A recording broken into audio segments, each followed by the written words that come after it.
Ir tas perėjimas eina, ketvirtas D yra toks kaip tunelis praėjimo, kad mes galėtumėm eiti aukščiau. Ir 3D mes galim padalinti į tokias dvi dalis. Vieni, kurie dar yra stiprioji aukoj, visi kalti, ta prasme, jie nesusivokia dar, jie totaliai užsimiršę. Ir yra tokie, kurie jau labai arti perėjimo į tą 4D. Ta prasme, jie jau supranta ir jie jau dirbė su tokiais dalykais, kaip su aukos programa, taip, ten atleidimai, kiekvienas savo, ten regresinės įvairiausios, įrankių yra įvairiausių, kiekvienas praeina savo, bet su va ta savivertė, įsivalymu tų savo programų, pasąmoniniai blokai, ar ne, kiekvienoje gyvenimo srityje, ta prasme, jų yra, ar su sveikata, ar santykiuose, ar su pinigais. Tai vat, galim būtų va taip, kad aiškiau įsivaizduoti, nes dabar labai daug žmonių, klaidingai galvoja, kad jie jau yra labai, nes jie daug metų dirba su visais va tais dvasiniais dalykais, ar ne, su blokais va toj srity ir atrodo, kad aš jau būsiu labai labai toli praėjęs. Bet gali būti taip, kad tu dar nesi taip toli praėjęs.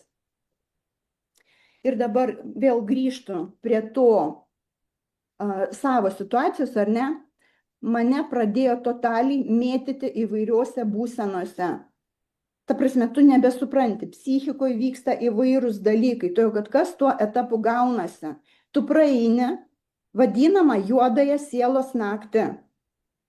Todėl, kad transformaciniai procesai ir ypatingai procesai, kada tu eini iš vieno sąmonės sluoksnio į naują sąmonės sluoksnį, jie vyksta keliais etapais. Ir pirmasis toksai būna, kada tu išvis nieko nesupranti, kas su tavim vyksta. Byra tavo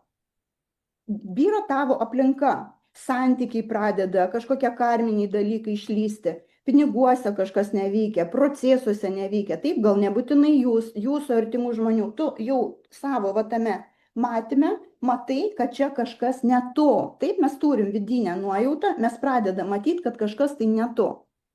Tai va, ir aš praėjau tą tokį nunulinimo etapą totaliai, kada pas tave nėra energijos, nėra supratimo, kas su tavim vyksta, kaip pasakyti, kažkokios šiukšlės galvoj. Taip, aš save laikiau tikrai stipriu transformatoriu. Ir pas mane gan stiprus yra tas ir vidinės galios, ir ramybės tas lygis, ten baimių ar ne mažai. Bet pas